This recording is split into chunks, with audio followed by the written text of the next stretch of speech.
प्रतीक्षाच cooking पॉईंटमध्ये तुम्हा सर्वांचं स्वागत आहे. नमस्कार मंडळी. तर गुढीपाडव्याच्या खास शुभमुहूर्तावर मी बनवलेत रसरशीत आणि तोंडात विरघळणारे मावा गुलाबजाम.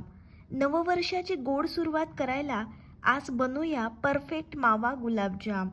गुढीपाडवा स्पेशल गोड पदार्थ म्हणलं की मावा गुलाबजाम तर हवाच. आज मी तुम्हाला दाखवणार आहे माझी खास स्टाईल.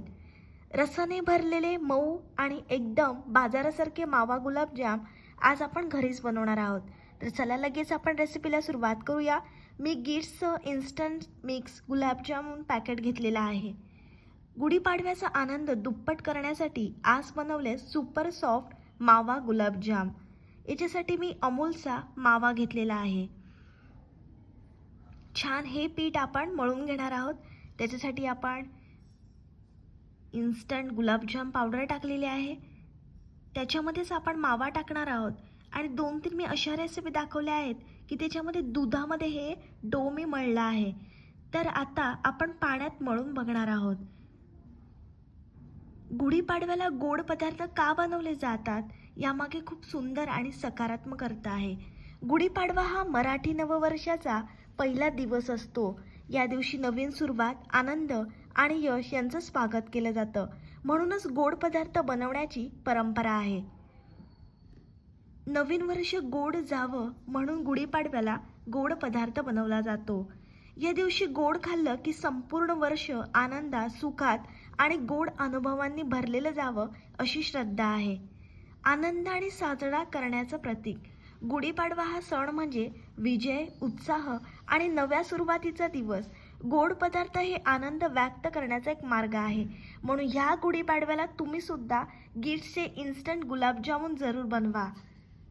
बऱ्याच लोकांना गुलाबजामुन व्यवस्थित बनवता येत नाही, तर मी अतिशय साधी आणि सोपी रेसिपी दाखवलेली आहे. व्हिडिओ तुम्ही शेवटपर्यंत बघा, अजिबात स्किप करू नका. गोड पदार्थ म्हणजे शुभ, समृद्धी आणि चांगल्या गोष्टींचं प्रतीक मानलं जातं. गुढीपाडवा म्हणजे नव्या वर्षाची गोड सुरुवात. म्हणूनच या दिवशी गोड पदार्थ बनवण्याची खास परंपरा आहे. दरवर्षी आपण पुरणपोळी बनवतो, श्रीखंड आणि पुरी बनवतो, काही लोक खीर बासुंदी बनवतात. तर या गुढीपाडव्याला तुम्ही हे इन्स्टंट गुलाबजामुन जरूर बनवा.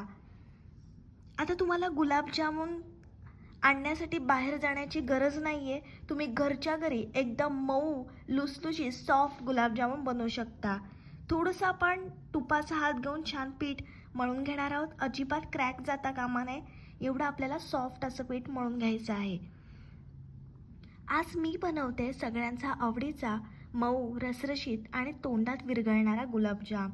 गुलाबजाम म्हटलं की लहानांपासून मोठ्यांपर्यंत सगळ्यांचा फेवरेट गोड पदार्थ आहे.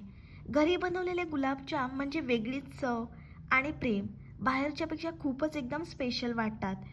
तुम्हाला जेवढा मोठा गुलाबजाम हवा असेल तेवढा तुम्ही गोळा बनवून घ्यायचा आहे. आणि हे गुलाबजाम खूप फुगतात म्हणून आपण छोटे छोटेच मध्यम आकाराचे गोळे बनवून घेतलेले आहेत. बाहेरून आपण बाजारातून गुलाबजाम आणतो ते फक्त पाव किलोमध्ये 5 गुलाबजामुन येतात. तर तुम्ही घरी अशा प्रकारे गुलाबजाम बनवले तर तुम्ही पोटभर खाऊ शकता. म्हणून तुम्ही घरीच गुलाबजाम बनवा आणि या गोड सणाला खूप आनंद व्यक्त करा. हे गुलाबजाम इतके सॉफ्ट होतात की तोंडात खाल्ले की विरघळून जातात. सण असो, पाहुणे असोत, गुलाबजाम बनवण्याची एक वेगळीच मजा आहे. अचानक तुम्हाला गोड खायची इच्छा झाली तर गुलाबजाम हा नेहमी एकदम परफेक्ट असा ऑप्शन आहे. माझ्या घरी गुलाबजाम बनवले की सगळे लगेच संपवतात, इतके टेस्टी होतात. तुम्हीही एकदा घरी करून बघा, नक्कीच सगळ्यांना खूप आवडतील. आता मी तुम्हाला सांगणार आहे गुलाबजाम बनवताना कोणत्या चुका टाळल्या पाहिजेत. तर सर्वात महत्त्वाची आहे परफेक्ट मऊ आणि रसरशीत गुलाबजाम बनवण्यासाठी काही छोट्याशा चुका टाळायच्या आहेत. पहिली गोष्ट म्हणजे डो खूप कडक मळू नका, नाहीतर गुलाबजाम कडक होतात. जेव्हा आपण पीठ मळतो ते थोडं सॉफ्ट मळा, म्हणजे गुलाबजाम एकदम मऊ राहतात. दुसरे चूक टाळायची आहे, जास्त मळलं तरी प्रॉब्लेम होतो. हलका आणि सॉफ्ट ठेवणं खूप गरजेचं आहे.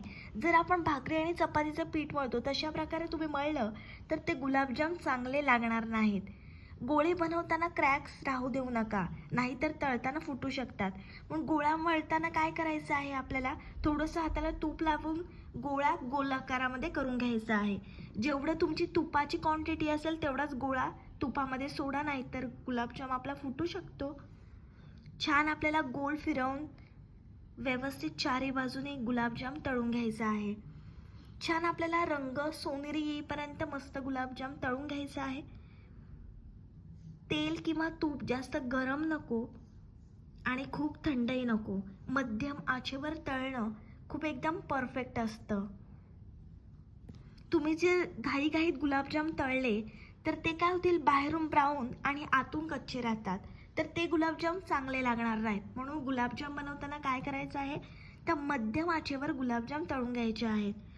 पाक बनवताना पण काळजी घ्यायची आहे. पाक खूप जाड किंवा खूप पातळ नको, नाहीतर गुलाबजाम नीट रस शोषून घेणार नाहीत. एक गोष्ट लक्षात ठेवायची आहे, गुलाबजाम तळलेले थंड हवेत आणि पाक गरम पाहिजे. जर तुम्ही गरम पाकामध्ये गरम गरम गुलाबजाम टाकले तर तुमचे गुलाबजाम विरघळून जातील. तळताना सतत हलक्या हाताने फिरवत राहा, म्हणजे सगळीकडून एकसारखा रंग येईल. तुम्ही बघू शकता मस्त ब्राऊन असा रंग आलेला आहे. या छोट्या टिप्स लक्षात ठेवल्या तर तुमचे गुलाबजाम एकदम सॉफ्ट, रसरशीत आणि परफेक्ट बनतील. छान अशा प्रकारे आपण गुलाबजाम तळून घेतलेले आहेत. आता आपण पाक बनवणार आहोत. त्याच्यासाठी आपण भांडं छान गरम करून घेतलं आहे. तर 4 वाटी मी पाणी टाकणार आहे. 4 वाटीच आपल्याला साखर टाकायची आहे. प्रमाण योग्य असलं, अचूक असलं तर गुलाबजाम आपले खूप भारी लागतील.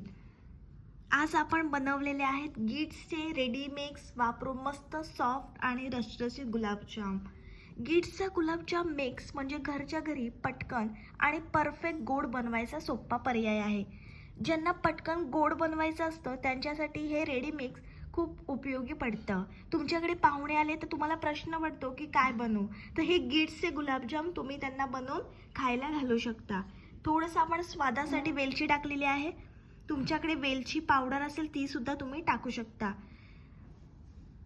टेस्ट पण अगदी पारंपरिक गुलाबजाम सारखेच लागते आणि टेक्स्चरही एकदम सॉफ्ट असतं. वेळ कमी असताना किंवा अचानक पाहुणे आले तर अशा रेडी मिक्स खूप कामाला येतात. घरी बनवलेले आणि रेडी मिक्स वापरलेले गुलाबजाम दोन्हीची मजा काही वेगळीच असते. सगळ्यात छान गोष्ट म्हणजे कमी मेहनतीत छान गोड तयार होतात आणि सगळ्यांना आवडतात. तुम्ही एकदा गिट्सचा गुलाबजाम मिक्स वापरून बघा, तुम्हाला सर्वांना नक्की आवडेल. आणि ज्या मी तुम्हाला टिप्स सांगितल्या त्या तुम्ही नक्की वापरा आणि बघा मग तुमचे गुलाबजाम कसे होतात. छान आपल्याला उकळी आणायची आहे पाकाला. पाक आपल्याला कोणत्याही तारेचा वगैरे करायचं नाही, फक्त उकळून घ्यायचं आहे. मस्त रंग आलाय बघू शकता पाकाला.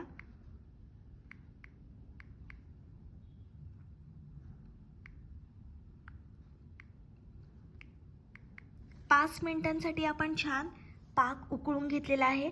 बघू शकता पाक मस्त घट्ट झालेला आहे. छोट्या छोट्या गोष्टींकडे लक्ष दिलं तरच एकदम परफेक्ट असे गुलाबजाम तयार होतात. रंग जितका सुंदर येईल तितकेच गुलाबजाम दिसायलाही आकर्षक वाटतात. सगळ्यात महत्त्वाचं म्हणजे टेक्स्चर. गुलाबजाम आतून एकदम मऊ झाले पाहिजेत. आता पाक आपला गरम आहे आणि गुलाबजाम तळलेले थंड झाले आहेत. जेव्हा पाक गरम असतो तेव्हाच ते गुलाबजाम पाक शोषून घेतील. गुलाबजाम म्हणजे फक्त गोड नाही तर एक भावना आहे, सणाची मजा दुप्पट करणारी. घरच्या घरी बनवले की त्यात आपुलकी आणि प्रेमाची चव असते. थोडं लक्ष आणि योग्य पद्धत वापरली की कोणीही परफेक्ट गुलाबजाम बनवू शकतं. रंगावरूनच तुम्हाला समजत असेल किती भारी लागणार आहे ते गुलाबजामुन. पहिल्यांदाच बनवत असाल तरी टेन्शन घेऊ नका, हळूहळू तुम्हाला हे गुलाबजाम परफेक्ट बनवता येतील. तुम्हाला जर गरमागरम सर्व करायचे असेल तर तुम्ही गरमागरम खा किंवा फ्रीजमध्ये थंड करून खा. गुलाबजाम एक नंबर लागतात. पाहुण्यांसमोर ठेवले की सगळ्यांची नजर आधी यांच्यावरच जाते. एक खाल्ल्यावर दुसरा खायला मोह आवरत नाहीत. गरमागरम मावा गुलाबजामुन खाण्यासाठी तयार आहेत. या गुढीपाडव्याला हे गुलाबजाम तुम्ही नक्की बनवा आणि माझी रेसिपी तुम्ही ट्राय केली तर मला कमेंट्समध्ये नक्की कळवा. रेसिपी आवडली तर व्हिडिओला लाईक, कमेंट, शेअर आणि चॅनलला सबस्क्राईब करायला विसरू नका. भेटूया पुढच्या रेसिपीसोबत. तोपर्यंत मस्त खा आणि स्वस्त राहा.